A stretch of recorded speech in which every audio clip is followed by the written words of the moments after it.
As we know, St. Paul goes to all these different communities, and he tells them about Christ. And then he leaves, and he's expecting that this community is set up. This is the same today with our second reading to the Philippians. And he writes back to them when he says something that a mentor would say. If it was just some random person, it wouldn't mean anything. But seeing as how St. Paul was a mentor to the Philippians, he's able to say this. He says, be imitators of me. Be imitators of me. If you don't know someone and they tell you that, you're like, who are you? How cocky can you be? Right? But they know Paul isn't arrogant. Instead, they know what Paul does in his life is he imitates Christ. And so St. Paul tells them to imitate essentially Christ. And why? As we read further in the Philippians, we hear that they are called to imitate Christ because our citizenship is not here on earth. Our citizenship is with God in heaven. And the way to get there, the best way to get there, is to imitate Christ. Now, yes, we need to rely on God's mercy as well, all right? And there's probably other ways we can get there as well, but the best way to make our citizenship in heaven, to pass that exam for our citizenship, is to imitate Christ. But how do you know that you're doing that? How do you know that you're imitating Christ? You know, a couple of months ago, I called my brother Luke up, and Luke and I are really close. I think I've preached about him before. About a month ago, I preached about how I blocked him when I shouldn't have in a football game. But Luke still likes football a lot, and so do I. And I call up Luke, and I say, Luke, what are you up to? He's like, I'm watching TV. I go, great, what are you watching? Maybe I want to watch. He's like, I'm watching film. I go, what are you watching, Argo or something? I want to get that in because Oscars are tonight. Of course, Argo's not out on DVD, and you guys are supposed to laugh, and you didn't. That's okay. All right, so he's like, no. I'm like, are you watching Big Bang Theory? Laugh, please. No, he's not watching Big Bang Theory. Okay, don't worry, no other mask laughed either, so whatever, no big deal. All right, so I said, what are you watching then? He says, I'm watching film. I said, what film of what? He says, I'm watching our football game that we played last week. And I go, Luke, hold on. Didn't you guys lose in the playoffs and your season's over? He's like, thanks, rubbing it in. But he's like, yeah, we did. We lost to Owatonna in the state playoffs for the semifinals. So I said, why are you watching film? The season's over, isn't it? He's like, yeah, the season's over, but I want to figure out what we did wrong. I want to figure out why we lost that game. Was it the coach's fault? Was it the wrong plays? Did our players not execute what they were supposed to do? You see, Luke's a coach. He's a mentor to these kids, at least on the football field, right? And he tells them, he's an offensive line coach, he tells them, all right, when we call this play, you're supposed to pull this way, you're supposed to go around, pull up, and get the linebacker.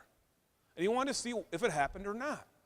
Why did they not win that game? So he went back and he started reviewing it over and over again.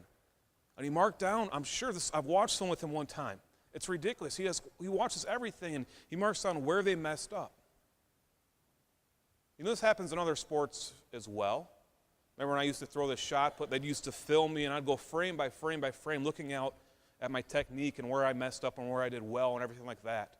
And of course it goes in dance and everything else, whatever we look, right? Everyone always goes back and looks at their film because they want to what? They want to improve. Let's go back to that question I asked in the beginning. How do you know that you're an imitator of Christ? How do you know? You know, the church has this great thing called an examination of conscience. Every single Mass that we come, right before the penitential act, we're supposed to take at least 10 seconds. We never do because everyone's like, that's way too long of silence. We're supposed to call to mind where are the areas that we've messed up and what are we sorry for. But I know I can't review 10 minutes of my life in 10 seconds. Nor can I review a whole week in 10 seconds.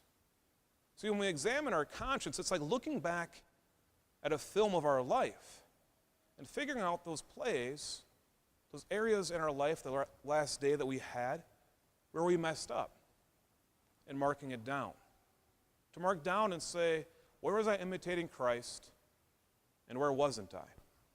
You know, I called Luke up this week. I said, Luke, I think I'm going to preach about you watching film. He's like, okay, sounds good to me. That's what he sounds like. Okay, sounds good to me. And he'll be watching this film. Actually, I'm recording it right now. And he says he's going to watch it tomorrow. So Hi, Luke, if you're watching it, don't watch it during school. Okay. Anyways, so Luke's there, and I said, Luke, I'm going to preach about it. He says, what are you going to preach about? And I say, tell him. He's like, that's great. But you know what, Alex? I say, what, Luke? He says, I'm really excited for the next season. I go, why? You going to yell at the kids for all the mistakes? He goes, no. Yes, I'm going to point out the mistakes that they made, but I'm also going to show them all the great plays they made in that game and how they did the right things most of the time and how they should be encouraged. Because if we just would have fixed one or two things, we would have won that game. It's important when we look back at our life in an examination of conscience, yes, to look at the areas that we messed up, but also to look back and say, where was I imitating Christ? Where was I making the right play? Right? If we do this, if you look back every single day, starting now for the rest of your life, how much better are you going to be? If you learn from your past mistakes, if you learn from your past accomplishments, how much better are you going to be? Not only that, but if you look and you say, I'm so excited because tomorrow, when mom and dad come and yell at me, I know how to respond in a proper way. Or if you are the mom and dad, you say, instead of yelling at my kids, I know what to do in the proper way. We have to learn from our past experiences. We have to figure out what are we doing in life. If we just continue to float by and don't look back and just go through the daily routine over and over and over and over again, we're not going to change. But we're called to change. We're called to change and to be like Christ more and more every single day. This Lent, I want to offer you a challenge. I know it's a little bit late because we're already in the second week of Lent, but that's okay. I didn't preach last weekend, so I'll give it to you this weekend, all right? The challenge is this. For the rest of the time in Lent, every single day, spend 3 to 5 minutes examining your conscience. I know that seems like a lot. My brother Luke, who's an assistant football coach, not even the head coach, watches 2 to 3 hours of film a week when they're in season. What's more important, football or God? What's more important, football or God? So how do we do this examination? Real quick, just a real practical thing here. We start in the name of the Father and the Son and the Holy Spirit. And we say, come, Holy Spirit, come. Open up my heart, open up my soul, open my mind so I can figure out the ways of my life. And the first thing you want to do is just look and say, where in this last 24 hours have I made mistakes? Where have I not imitated you?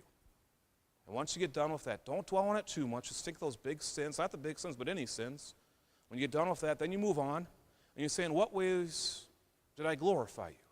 In what ways did I imitate Christ? And at the end of that, you just say, okay, tomorrow, this is my plan. 3 to 5 minutes. Every single day of the rest of Lent. And I guarantee if you do this, you are going to be a better person. Not that you're not a good person already, but could you be better? Right? Could you be perfect? Probably not, but you can try. All right? Once again, St. Paul says what? Be imitators of me, be imitators of Christ. Why? Because our citizenship is not here on earth. Our citizenship is with God in heaven. How are you going to get there? By imitating him. Let's look back at our life every single day, the last 24 hours, and figure out the ways that we can improve. And when we do this, then improve, and then make our citizenship with God in heaven.